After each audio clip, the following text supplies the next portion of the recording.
How many people do you know with a split personality? I'm guessing quite a few. And the reason I'm guessing this is because so many people describe themselves as a particular character. I'm like this, but I'm not like that. Very few come from a perspective of a whole soul, meaning that all of existence has some representation inside each one of us. For those in the United States, the fact that our country is becoming increasingly divided is another clue. A country tends to manifest the mindset of its residents.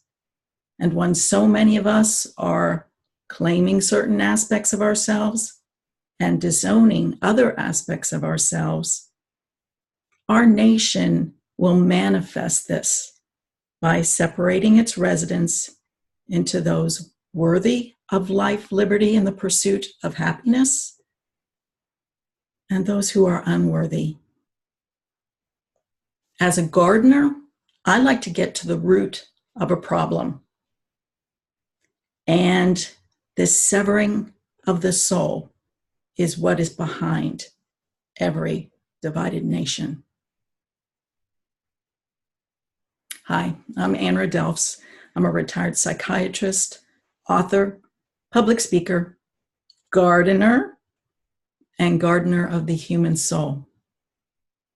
In the last episode of my show, I spoke to Tanya Hoffman, who is president and founder of the Public Speakers Association. She and I talked about how modern child rearing, at least in America, manipulates children to abandon their wholeness and separate themselves into good and bad parts. We tell children that some aspects of their humanity are good based on culture, and some aspects of their humanity are bad, again, based on our particular culture. Children naturally act out when their needs aren't being met, but I find so many caregivers will try to improve the child's behavior rather than seeking to meet the child's needs. So let's look at a typical example of how this soul severing takes place. Most children are taught to be good. They need to be obedient to those in positions of authority. I'm remembering visiting one preschool Sunday school where the children were asked to repeat, "I will obey daddy and mommy. I will obey daddy and mommy." And if the child disobeys, then the child becomes bad or has bad behavior.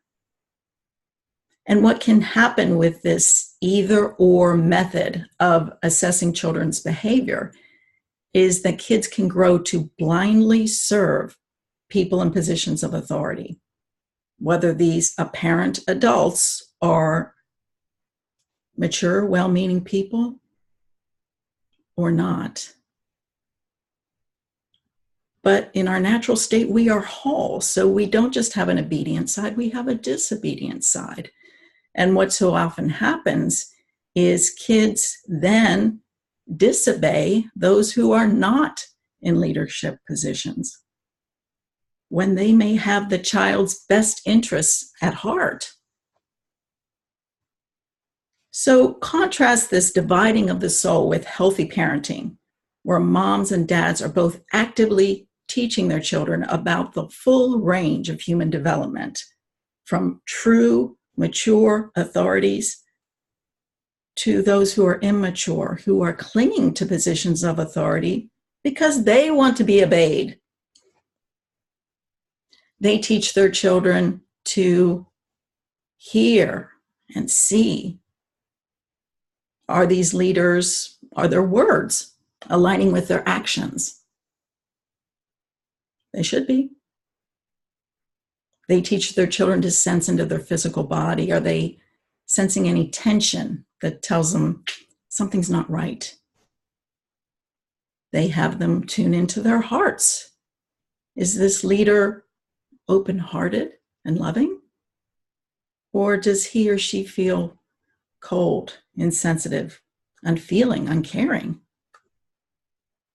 They have their children notice what thoughts are going in their mind. Are they expansive and inspirational? Or are they ruminating? The same old, same old. In this manner of employing all that they are, kids learn to differentiate who is truly helpful from those who are just holding on to a leadership role and would lead them in harm's way. Thus, we need all aspects of ourselves and both poles of personality. One caution, however, is this trusting the body and its senses only works if we're relatively healthy. When kids grow up with a lot of abuse and neglect, they adapt to the trauma, and they can be drawn to traumatizing people because they feel familiar and even comforting. Whereas healthy people can seem strange and even scary. So we must be careful and prayerful when it comes to trusting our own and others' thoughts and feelings. To summarize, all that we are in good condition is necessary to discern all that is around us and within us. We need the quality of obedience to be able to follow worthy leaders who can be so helpful. And we need the quality of disobedience to say no to immature leaders who would lead us to harm. And of course, there are all other possibilities between these two extremes of obedience and disobedience, like, I may follow you, but at first I need to do some investigation. When we're stuck in a particular character, whether one that tends to be submissive or rebellious, we are not able to respond. We don't have the flexibility to respond to the wide range of people in leadership. And why we should care? Well, there are many reasons, but one important one is that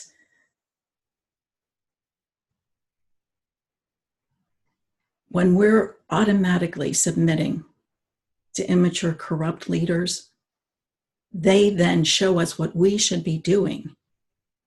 They go against our wills. Psychologically speaking, most of us are born with the potential for all qualities. I realize that some children are born with congenital abnormalities, but most of us can grow to move and express ourselves in so many different ways. We can feel the fullness of our physicality. We can feel our emotions. We're capable of independent thought. And if we don't have these things, it means someone or something somewhere along the line curtailed our development. We humans are capable of such complex functioning.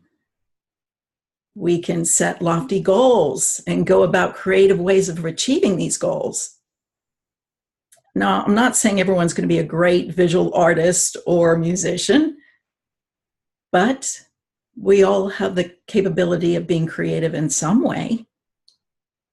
And not everyone's going to have the physical strength to carry a child on their shoulders, but we should be able to carry that child emotionally or mentally.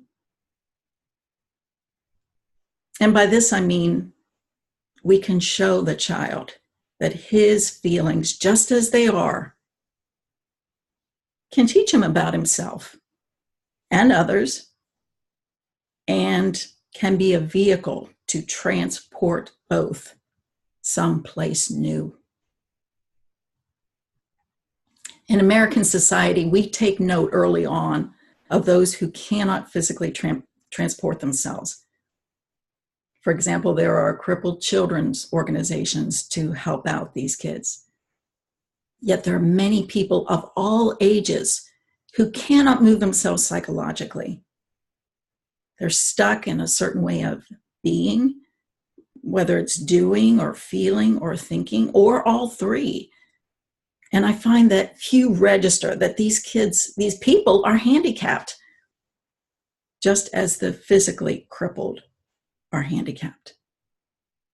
And the psychologically crippled need a tremendous amount of help, just as the physically crippled do. People who don't see the problem around them or within them, or don't want to help, are yet more examples of those who are psychologically crippled. But what happens when we grow up with caregivers who inform us that physical vision is good? I think we would all agree to that. But psychological vision is bad. And by psychological vision, I mean the ability to look inside a person, to see the condition of their souls. Are they fragmented? How much? And at what age is each part stuck? What if our caregivers let us know that this psychological vision is totally unnecessary, a complete waste of time? Or it's a boundary violation. It's a terrible thing to do. Well, we grow to see just the physical presence.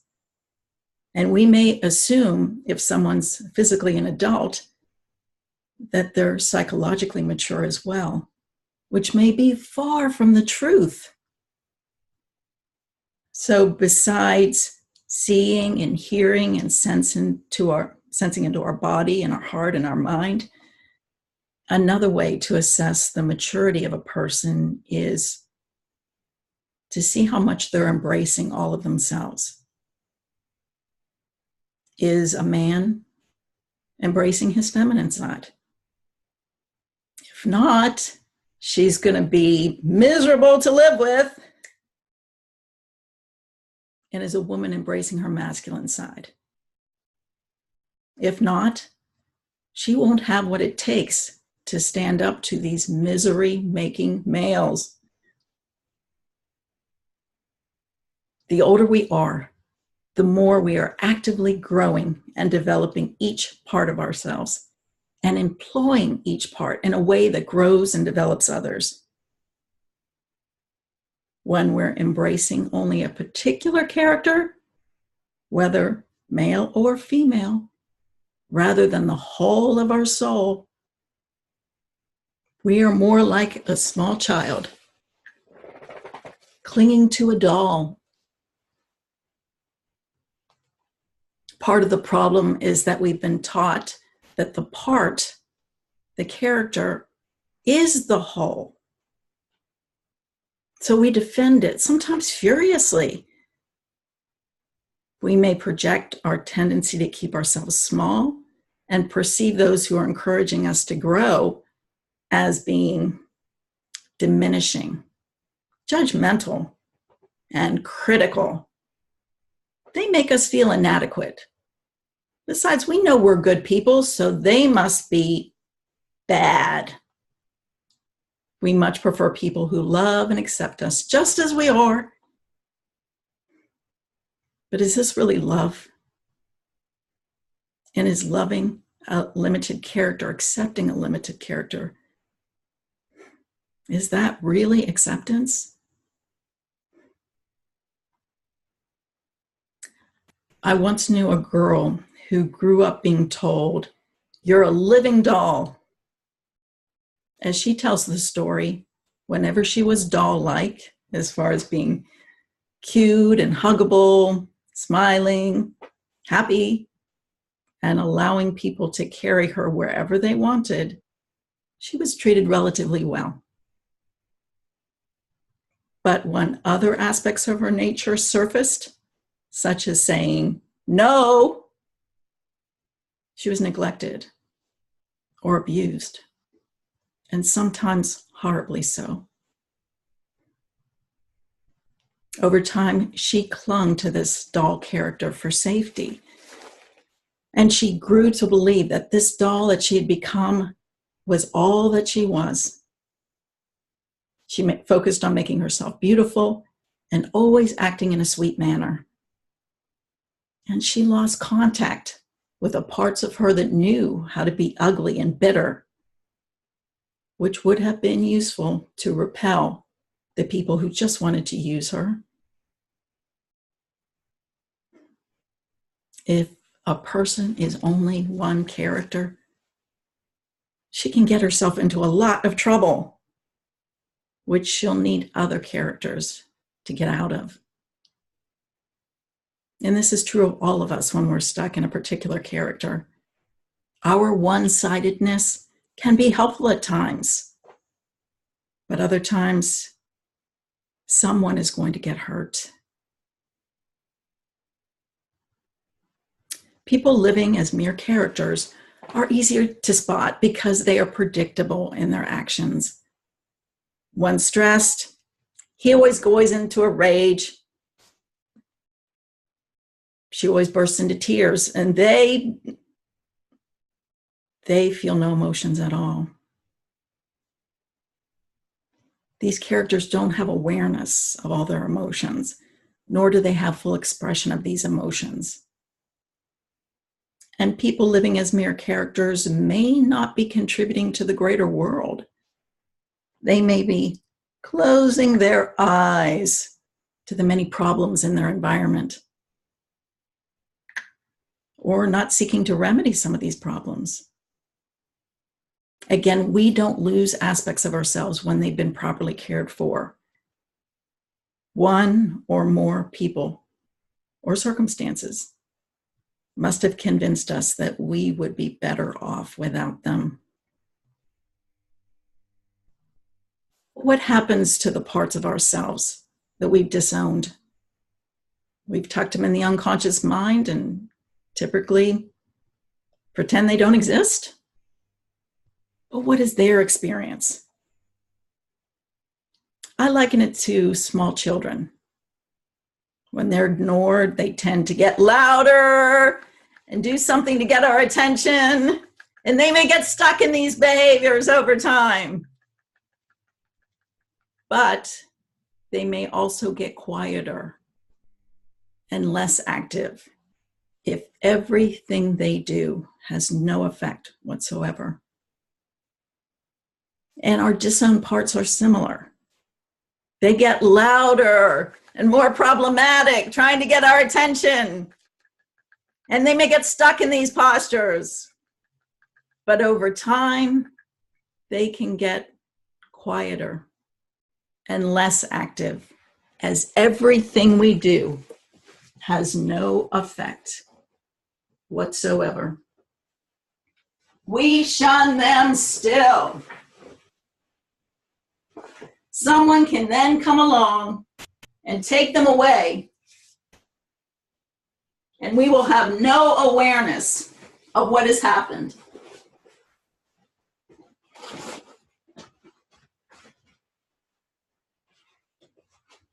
When there's no one overseeing and protecting the abandoned parts of ourselves, like orphaned and abandoned children, dangers abound.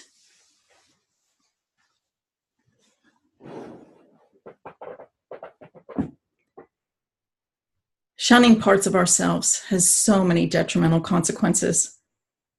For example, when we don't have access to the aspects of our humanity, we lack the templates we need to resonate with those around us. How can we sense a discreetly angry person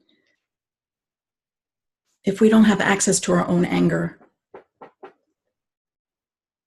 How can we tell people are afraid without touching our own fearfulness? How can we be sensitive to sadness when we don't know our own grief? And how can we be attuned to shame and guilt that so often drives us if we're unaware of our own? The division in so many families are caused when members lack the templates necessary to understand, validate, and support other members' genuine experience. Also, what I've disowned inside myself will get projected onto others. This makes sense, right? If it's not me, then it must be you. So when I've taken good qualities as my culture defines them to be me, I will naturally share them with others who are like me. And our friendships will likely be based on the unspoken agreement that we will focus on these good qualities in one another. Meanwhile, we will see our bad qualities and those who are not like us. There's always someone different in the family, in the community, or on TV who will act out these bad parts of ourselves. Someone who eats or drinks too much or is otherwise excessive may mirror our own excesses. Someone unwilling to step off the treadmill at work or at home may mirror our own unwillingness to change. This owning the good and projecting the bad is what I see causing the great divide in my country. Each party is seeing the good in their party and the bad in the other party. But when we're discerning prayerfully, employing all of ourselves, we notice that the good, the bad, and the barbarically ugly can be found on both sides. When we're not whole in our identity, we cannot see this wholeness of each person, a continuum of good to bad qualities as defined by culture. When we're not whole, we don't realize that each of our human qualities can be employed constructively or destructively. And destructively is when we abuse or neglect our own or others' true needs, stunting human development. Constructively is when we use all our qualities to meet human developmental needs. We ever seek to help people evolve. Finding the lost aspects of ourselves, the other characters within us, and returning them to health and wholeness is the path of human psychological development. And I would like to encourage you today to pursue this as if your nation depends on you. It does. And I'd like to close with a gardening tip. Fold an 8.5 by 11 sheet of paper in half from top to bottom. And on one side, write the qualities that people would use to describe you. Intelligent, hardworking, easygoing, qualities like that. And on the other side, write the qualities that are the opposite of what you've written on the other side of the page. Now look at those opposite qualities. Do you know this person? How does he or she reveal him or herself in your life? How may both sides of you be used in a constructive manner?